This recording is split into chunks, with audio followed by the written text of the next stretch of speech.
petite fille de l'artiste emblématique Charlie Chaplin, détentrice d'un master en cinéma et artiste peintre. Nous recevons aujourd'hui Laura Chaplin. Laura Chaplin, bonjour, bienvenue sur le plateau. Merci, bonjour. N'est-ce pas compliqué de porter le nom d'une figure aussi emblématique ? Alors ça, c'est convenient comme ses inconvénients. Bien sûr, pour moi, c'est plutôt une chance d'avoir un grand-père. Je n'ai pas eu la chance de le connaître, mais ça m'apporte plein d'opportunités, ça attire les curieux, mais après, la relève, elle est très haute et les attentes sont aussi très hautes. La relève est très haute ? Oui, exact. Vous nous expliquez un peu cette relève ? Disons que tout le monde connaît Charlie Chaplin et tout le monde a son idée sur Charlie Chaplin. Et du coup, ils pensent que sûrement les enfants et les petits-enfants doivent être pareils. Et du coup, finalement, on est tous un peu différents. On a tous un peu une ligne de familiale avec des morales, etc. Mais oui, c'est des attentes, des préjugés, tout simplement. Vous nous expliquez un peu cette généalogie, du coup ? Vous êtes la petite fille de Charlie Chaplin. Oui, alors je suis la petite fille de Charlie Chaplin et je suis aussi l'arrière-petite-fille de Eugene O'Neill, qui était un grand écrivain américain qui a gagné plein de Nobel Prizes dans l'écriture, dans des pièces de théâtre aussi notamment. Et vous avez grandi dans le manoir de Ban. Aujourd'hui, le musée consacré à Charlie Chaplin, et vous parlez dans votre présentation d'une jeunesse rêvée. Vous nous partagez un peu de cette jeunesse ? Oui, alors c'était magique pour moi qui adore la nature, qui adore l'extérieur. On avait un jardin extraordinaire avec plein d'arbres que je pouvais grimper. On construisait des cabanes en bois. On avait beaucoup d'animaux, moi qui adore aussi les animaux. On avait 3 petits Shetland qui étaient un peu mes meilleurs amis. Je les prenais partout, même dans la maison. Je me faisais souvent gronder. Les Shetland dans la maison ? Oui, dans la maison, dans la piscine même. Et puis du coup, je pouvais me perdre des heures et des heures dans cette forêt, dans ce jardin, avec tous ces animaux. C'était un petit peu un cocon d'enfance rêvée. Un cocon dans lequel l'artiste a vécu, si je ne m'abuse, 25 ans. Il est mort le 25 décembre 1977, donc 10 ans avant votre naissance. Il s'est installé au manoir de Ban en 1953, oui. Alors qu'il quittait les États-Unis dans une ambiance de macartisme, donc avec plutôt un environnement plutôt pesant. Donc, quelle relation entretenait Charlie avec l'art lémanique, dans lequel maintenant vous êtes installé ? Quand il est arrivé, déjà, il trouvait ces montagnes magnifiques. Il avait un côté très paisible qui lui faisait du bien. Il pouvait se balader dans la rue, au bord du lac, sans que les gens lui sautent dessus pour une signature, pour une photographe, pour quoi que ce soit. Et il se sentait juste paisible et bien, tranquille. Et c'est ce qu'il recherchait. C'était en deuxième phase où il voulait construire justement sa famille, se poser et pas avoir trop de conflits. Pas avoir trop de conflits parce qu'il y avait quand même des procès ou des choses un peu compliquées. Quel sentiment entretenait justement Charlie Chaplin avec les États-Unis à ce moment-là, quand il s'est installé en Suisse ? Il était très déçu. Il était vraiment très, très déçu. Ils ont tout essayé pour entre autres, le détruire. Et puis finalement, lui, il voulait juste apporter du bien, apporter quelque chose de positif. Et malheureusement, ça s'est retourné contre lui. Et puis, il était extrêmement, extrêmement déçu. Il était déçu, mais ça ne l'a, lui, travailleur acharné, ça ne l'a pas empêché de continuer à produire ? Ah non, pas du tout. Il a notamment réécrit toute la musique de son film Le Kid. Il avait donné des fonds au cinéma Vevey pour justement sonoriser comme il faut. Et puis, non, il n'a pas arrêté jusqu'à la fin. Il y a encore le script The Freak, qui est un film qui n'a pas été réalisé et il y avait une petite partie qui manque à la fin, donc, parce que justement, il nous a quittés et il n'a pas pu finir son chapitre. Mais c'était un bosseur, il n'a jamais arrêté de travailler. Un acharné du travail, quelqu'un qui a le goût de la perfection. Est-ce qu'il y a une partie du Charlot, à quelque part, en vous ? dans cet héritage familial? Oui, je pense. Mon côté artistique, j'ai une grande imagination. J'ai pas assez de temps pour toutes mes idées. Après aussi, je dirais le côté humanisme, philanthropic. J'adore rendre aux autres. J'ai aussi un besoin de voir les autres sourire. Et je suis vraiment pour l'égalité, pour le bien-être. Et même à travers mon art, j'essaie de transmettre quelque chose de positif, quelque chose qui nous fait du bien. Et je pense que dans ce sens-là, oui, je ressemble beaucoup à mon grand-père, dans le sens que à travers notre côté artistique, on essaye de faire du bien. Et comment vous avez grandi avec cet héritage quand même conséquent en famille? C'est quelque chose qui est présent au quotidien avec vous, avec vos parents? Oui, alors c'est drôle parce qu'au manoir de Ban, vu que j'étais un peu dans mon cocon, je ne me rendais pas vraiment compte de l'amplitude du personnage. Je me disais, ouais, peut-être il a fait quelques films, mais je ne me rendais pas compte qu'il avait touché vraiment le tour du monde. Et puis c'est vraiment en quittant le manoir de Ban que là, j'ai vraiment pu voir l'impact qu'il avait, l'importance, le nombre de personnes qu'il a touchées. Je rencontre encore aujourd'hui des gens par hasard qui vont me dire, ah mon Dieu, ce qui m'a touché, ce qui m'a apporté tellement de bien, grâce à lui ci, grâce à lui ça, et c'est juste magique. Vous dites qu'il avait peur de passer en quelque sorte aux oubliettes. Quels sont les devoirs quand on est la petite fille d'un artiste de renommée internationale ou son fils? J'imagine que c'est un travail assez conséquent, pas seulement la réédition de films. Quelles sont les autres tâches finalement qui vous occupent? Alors, moi, ma plus grosse tâche, c'est la peinture. Je le peins, c'est un petit peu mon hommage à lui. Après, avant tout, c'était un besoin pour moi. C'est quelque chose que je faisais déjà depuis toute petite au manoir de Ban. Je faisais des petits croquis au crayon que je vendais 2 francs, 3 francs à tous les passants qui venaient, les visiteurs. Mais je pense qu'après, grâce à ces films aussi qui sont tellement visionnaire que ça se démode pas. Encore aujourd'hui, on peut les regarder. Je peux regarder avec des élèves, des jeunes, des tout jeunes même, et même que ce soit des films en noir et blanc, ils arrivent quand même à accrocher dessus. C'est assez incroyable. La peinture, d'ailleurs, tout comme le pantomime, un langage finalement universel pour parler. Oui, exactement. Aux gens, qui est au-delà de la barrière des langues, non? Exactement. Ouais, c'était le génie des mimiques. Il pouvait se faire comprendre à travers ses gestes tout autour du monde. Et de peindre votre grand-père, est-ce un moyen pour vous de consolider un lien de sang? Oui, complètement. C'est ma manière un peu de le découvrir. Déjà à 16 ans, j'avais fait un dessin de lui que je porte fièrement sur mon poignet. Ah, c'est votre dessin? Oui, c'est un dessin que j'avais fait à mes 16 ans. Je me suis fait tatouer par la suite à mes 18 ans, par ordre de ma mère. Elle ne voulait pas avant. Et du coup, je le porte très fièrement. Et c'est un dessin... oui, il y a toujours ce lien. Il est omniprésent dans ma vie, quoi que je fasse. Et c'est un peu ma manière de le découvrir. On a tous les deux, je pense, dans la famille, on a tous un génétique artistique qui a été transmis. Et on a ce besoin d'être créatif d'une manière positive. Vous avez suivi des études de cinéma à Londres, une manière finalement de continuer à marcher sur ses pas? Je pense que c'était une partie pour comprendre un peu, non seulement ce qu'on voyait sur l'écran, mais tout le travail derrière. Ça m'intéressait, ça m'intriguait.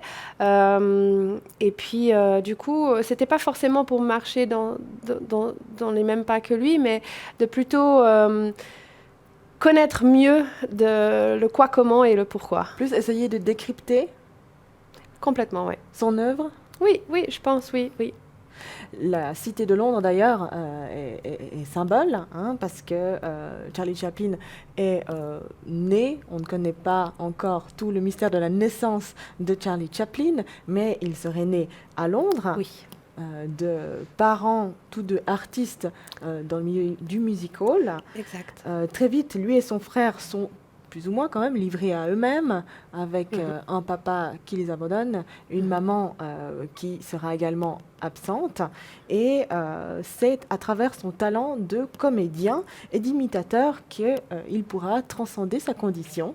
Oui, je pense que il a su, à travers ses souffrances, en faire un art.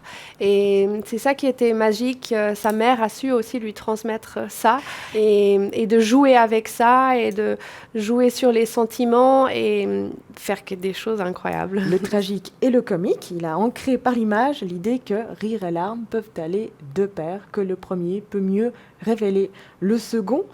Quelle était sa philosophie du rire ? D'où vient-elle ? Je pense que déjà dans son enfance, qui était très difficile, le rire et le sourire avec sa mère lui apportait beaucoup de bien. Et il s'est rendu compte que finalement, dans des moments de souffrance, si on arrive à en faire un peu une comédie ou en rire tout simplement, ça nous fait du bien. Parce que finalement, si on était triste ou si on est content, ça ne change pas forcément la situation, ça va que changer notre état d'esprit et comment on se ressent. Et du coup, je pense que ça commençait déjà depuis là. Et puis plus tard, il s'est rendu compte à travers ses films, à travers son art, l'importance et le bien que ça faisait dans le monde entier. Et il l'a d'ailleurs toujours dit, une journée sans rire est une journée perdue. Voilà. Et il y a quelque chose peut-être de commun, et là c'est une boutade, entre Charlie Chaplin et Johann Schneiderman. Pour lui, comme il le dit, rire, c'est bon pour la santé. Exact. Comme le dit un dicton populaire. Exactement, c'était très drôle. Au même moment qu'il a fait son discours, j'ai sorti un livre que j'ai écrit. Je suis partie en fait avec la fondation Moi pour toi. Et j'étais en construction en Valais avec ma maison à l'époque. Et du coup, il y avait des poignées de porte, il y avait plein de petits détails qui manquaient, qui me stressaient. J'ai failli pas partir. Finalement, je suis quand même y allée. Et une fois arrivée là-bas, j'avais très honte à moi parce que ces enfants qui n'avaient rien avaient juste un sourire magnifique et une joie de vivre extraordinaire qui m'a apporté tellement plus finalement que mes poignées de porte qui manquaient à la maison. Et bien sûr avec mon grand-père dans ma jeunesse, et je me suis vraiment rendu compte que finalement il fallait que je creuse un peu autour de là autour. Et du coup j'ai écrit un livre qui s'appelle Le rire est le premier pas vers le bonheur. Et dans ce livre, je pars à des recherches, je rencontre des gens et des spécialistes pour prouver tous les bienfaits que le rire nous apporte et l'importance du rire. Et dans ce livre, notamment, je me suis rendu compte que le rire n'est pas un droit humain aujourd'hui. Et il y a des gens un peu partout dans le monde qui mettent leur vie en risque à cause de leur humour, et je trouve ça tragique. Et du coup, j'ai aussi mis en place une pétition pour que le rire devienne un droit humain. Et où en est-elle, cette pétition, en ce moment ?